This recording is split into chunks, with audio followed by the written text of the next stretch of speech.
What's up, everybody? StaleMates episode 12. We got some topics for you today. We got two special guests today. What's up, Mikey England and Tyler Walker, Boulder, Colorado, and Kansas City, Missouri. Are you in Missouri or Kansas? Kansas City. Okay, all right. Well, we got some topics for you guys today. We're just going to give our thoughts and opinions. You know the drill by now, 12 episodes deep.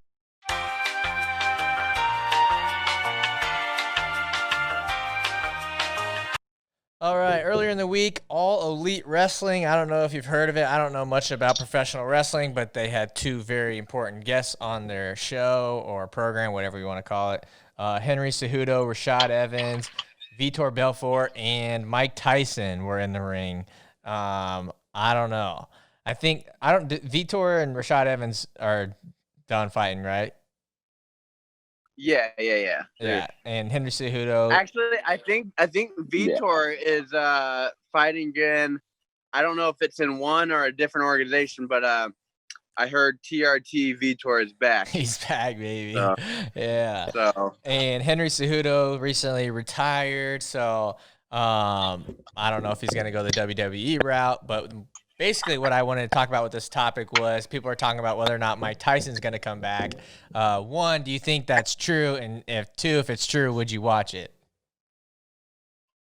I do. I mean, he has Vitor Belfort in his little posse there, and he was kind of looking pretty ripped himself. I wonder if they're doing some TRT together. Mexican supplements, because he was looking pretty jacked. Yeah, definitely seems like he's training for something. I would like to see it. I would watch it. He's 50. I thought Henry Cejudo was a pretty funny or interesting yeah, member. 135 pounds. Yeah, especially when you got like actual professional wrestlers where like they're typically big people. And how tall was Rey Mysterio? I guess I can look that up. I don't know, but I feel like he was a tall dude though. Yeah, he could. Have you seen Nacho Libre? Rey Mysterio is 5'6", and he was messing people up. Oh, damn. Okay. Have you guys ever seen Nacho Libre? I haven't seen. I saw it in theaters once, and I don't. Yeah. I didn't retain any of it. the little lion people in it. That's what I was thinking the whole time when I saw Henry Cejudo. Henry Cejudo's 5'4" and Rey Mysterio's 5'6". That would be a super fight. Ooh, boom, super fight. Sign the contract, okay, dude. Zebo's matchmaker. Yeah. Didn't Mike Tyson have a scheduled boxing match? Coming up? Was he going to do a return match? Well, there was rumors of him. There was a couple rumors. That one rumor was him fighting in bare knuckle, which would be crazy. And then and then another rumor was him fighting. Why can't I think of it? The dude who used to fight all the time. Vander Holyfield, I believe. Holyfield. Maybe that's what I thought it was. That's the one I think a lot of people thought, because I think Holyfield put a training video out of himself, which he's also I thought it was being promoted. And then there's also a rumor Dana White's been talking about getting the boxing game for a long time, and people are thinking he's holding out for this Tyson fight. People would watch it. I would watch it. Would you watch it? Dude, I mean, when we saw him hitting those pads. Yeah, that video was insane. That's so scary, and it's that's scary with boxing gloves on. And I couldn't believe what I was hearing whenever they're even mentioning bare knuckle fighting with him. I'm like, what? Yeah, I know, as humans we like violence, but geez. I wonder if your power translates. Is power something that you don't ever lose? It seems like it's all his fast twitches still there.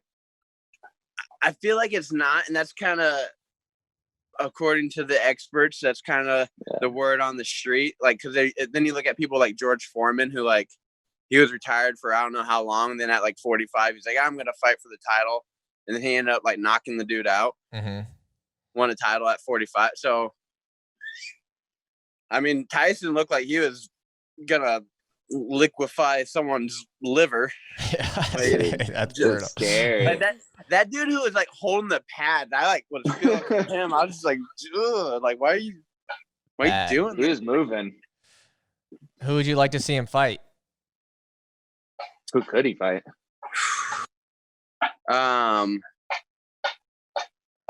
I would just say Holyfield, just because I fight? feel like that'd be kind of fair. Like, I feel like a lot of times that they have these guys, these old vets come back and try to fight one last time, they throw them to the wolves, except for Chuck fought Tito, and they're both kind of old guys. But like BJ Penn was fighting Yair Rodriguez, like way past. It was BJ Penn, right? Or is that Dan Henderson? No, it was BJ Penn. Yeah, Ben. And, yeah, and they were fighting. They threw him against like an up and comer who's like could be a champ at any moment. Yeah, and it looks bad because like for like most people they like didn't even know who Yair was, and so then all of a sudden BJ Penn goes and gets beat by this person who like you don't even know, and it's just like All right, not a good look. All right. But, We'll stay on the MMA wrestling related topics here. The next topic we have, I think for the third episode in a row, we got Bo Nickal topic here. Bo Nickal, this is still stemming from his trip down to Miami where he was training with American Top Team, and he seems to kind of be in Jorge Masvidal's corner, him and Anthony Cassar. Bo Nickal didn't not Bo Nickal. Jorge Masvidal did an interview with Ariel Helwani where he was just talking about, what's going on with him, and he said he's been training with Bo Nickal, and he seems to think that Bo Nickal is next in line to be the next MMA star. Just wanted to get your guys' takes on that. I mean, you take any like average college wrestler and put them in like an MMA thing, and it's like they're gonna do well. Mm-hmm. But I mean, you take someone like Nickal, who's one of the best in the world. It's like, man, like there's still some let's see, like non-tangibles that they have to be able to deal with, like getting punched in the face, and like it's just a little different ball game. But if they can handle that, then it's like they got the rest of it already. And I think another thing with Bo Nickal was he wasn't really a guy that wrestled. Not that he wasn't technical, but like he was just very good at making like horsing a guy over look very easy. And not that that's not technical, but I feel like that's something that's going to translate pretty smoothly to MMA. Like he wasn't doing like real crazy like Spencer Lee, Yanni type moves. He was just kind of like manhandling dudes like pretty smoothly. And he's a big dude, and so he's really athletic for how big he is. And so then, just kind of as you like get to like a certain weight, once you start going above it, they kind of start losing athleticism and everything. So I think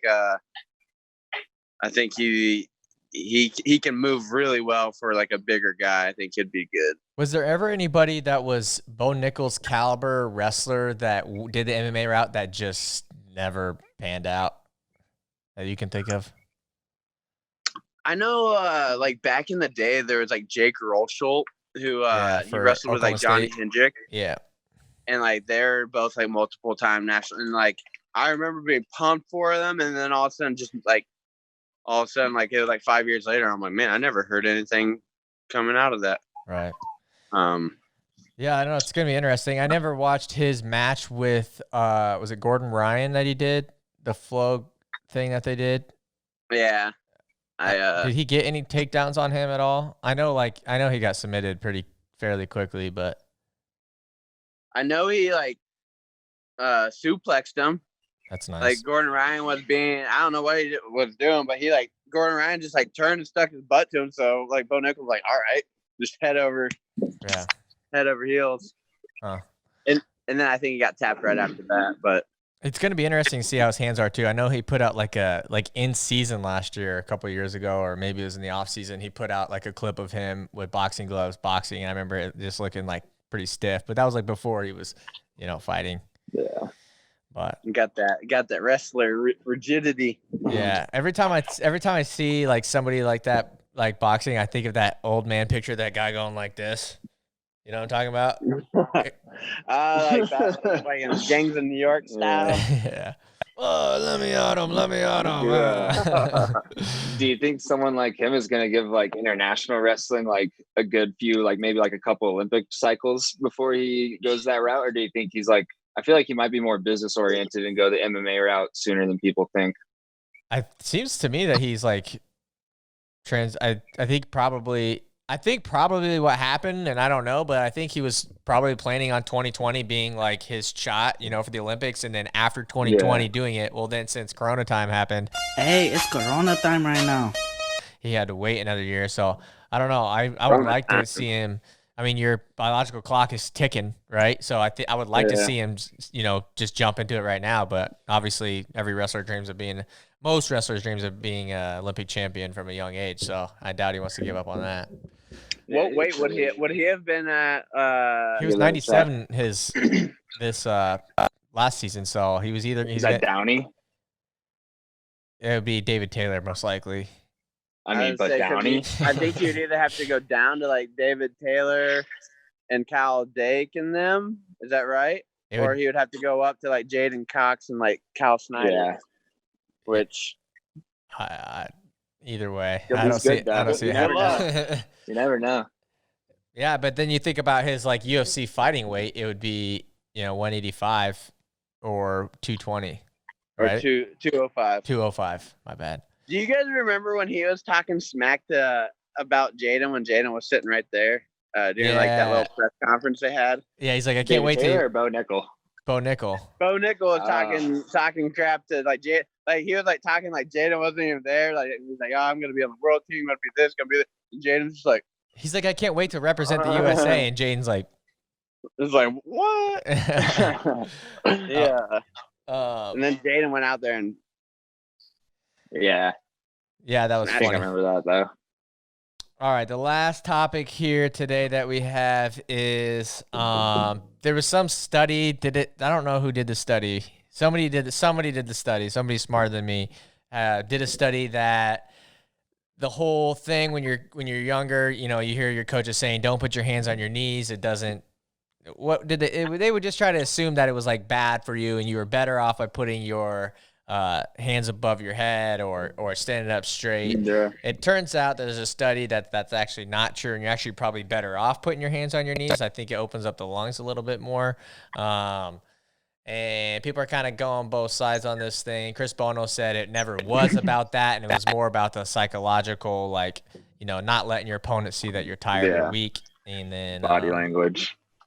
And then I think it was Helen Morales. Helen Morales came out and she said, and I quote, "I've never understood this. I always do the hands on knees posture, and I've never felt psychologically weak or that I gave my opponent any advantage. Whatever assumption they made about it ended up being wrong anyways." Which, I mean, if you look at her track record, she's all right. Then she can put the Conor McGregor gif like, double champ does what the she wants. The double champ does what the he wants. I mean, I don't know. I mean, at the end of it's kind of silly to think like if you're in the third period, you're going to be tired, right? Yeah. Yeah, and so I get what Bono was saying, but this isn't news to me. I've known this for years. Yeah. Anytime I've done a workout and like a coach isn't around, I have my hands on my knees, and it is so much better. Yeah. I do it, and I'm like, man, this is nice. I mean, wouldn't it be better to preserve that energy while you to try to get as much air back into your lungs as possible than rather to come off like a tough guy to your opponent? Yes, but it's kind of like, you know, when a shark smells blood in the water.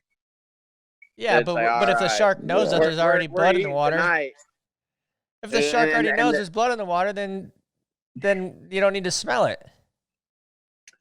I just feel like there's no blood in the water. Then the moment you put your hands on your knees and like your opponent sees it, they're like, "Oh, okay. We just need to keep applying a little bit more pressure." Weakness. Yeah. So I don't know which way to lean. Agree with the psychological thing, but man, when I'm on my own and I'm doing like a run, I'm like, I'm putting my hands on my knees. I'm getting that breath back. I was a big hands on my knees guy. Not gonna lie, I love doing that. Yeah. Still up. Yeah, I don't know. It's It's I get interesting. what Bono's I think do what you saying. want. I get what Bono's saying, but I mean, I don't know. I guess Helen, I can see, like, remember Helen's matches where she's doing that, and like, I guess if you keep like a poised look on your face, maybe It can kind of be an empowering stance in a way. yeah, maybe you just need to change your face, you know, maybe get Like if someone has a camera at the right angle, it's gonna look cool if they catch you right. I used to always think about Tony Ramos going out to the middle and like staying in that Yeah. stance for like You 5 own minutes. that. It's like, dude, gonna get tired. But yeah, he maybe knew. it's all right. Maybe we start, you know, start a trend. I think wrestling should switch to like what UFC and or MMA does, and what like freestyle does, where they sit the guy down on a stool in between periods and wave him with a towel, like calm him down. In wrestling, we don't do that. Which That'd be wrestling, we kind also of don't dope. get like a break in between periods. You just go right to it. But actually, I was watching old. They need night before weigh-ins. I was watching old high school matches, and they used to do that in the '80s. They used to sit the wrestler down like and like a coach's chair and wave him down. Dude, I can't believe they used to have like the injury time. Like the injury time used to be like a tactical. It wasn't like injury time, like where you're actually hurt. It was like a tactical break that they used to. So like you're talking about back in the day when they would like sit people down. I'm like I have like some Iowa Public Television matches from like the '80s, and they used to like things started getting tough or start going the wrong. They're like, oh, I'm my knee, elbow, something like they just take a little tactical timeout, and the coaches come out and talk to them. That's the old John Meeks. John Meeks did that I think it was his junior year. He took like a 5-minute break and then he ended up winning. He came back and won. I don't remember who that would have been against, but I always remember that one. It was definitely and all the Iowa Public Television matches. It was always the Okie State guys doing it. Hey, shots fired. Bow, Hey, bow, bow. hey. Ready? Guns? All right. Thanks for watching, everybody. Before we go here, Mikey, you have something you want to plug? Yes, I got my second professional MMA fight in Kansas City, July 25th. You're not going to want to miss it. The last one lasted 18 seconds, so you're not going to want to blink either. But don't go get your popcorn. But yeah, so we got that coming up. I know StaleMates is putting together a pretty sick highlight for me. Yep. Gonna be a little promo. They got that in the works. We always got an ace up our sleeve over here. Hey. So come enjoy the ride. Yep. All right. Thanks for watching. Don't forget to comment, like, subscribe. We will keep putting out weekly, daily content for you guys. Don't forget to follow us on Twitter, Instagram, email us at StaleMatesShow, StaleMatesShow@gmail.com. Thanks for watching.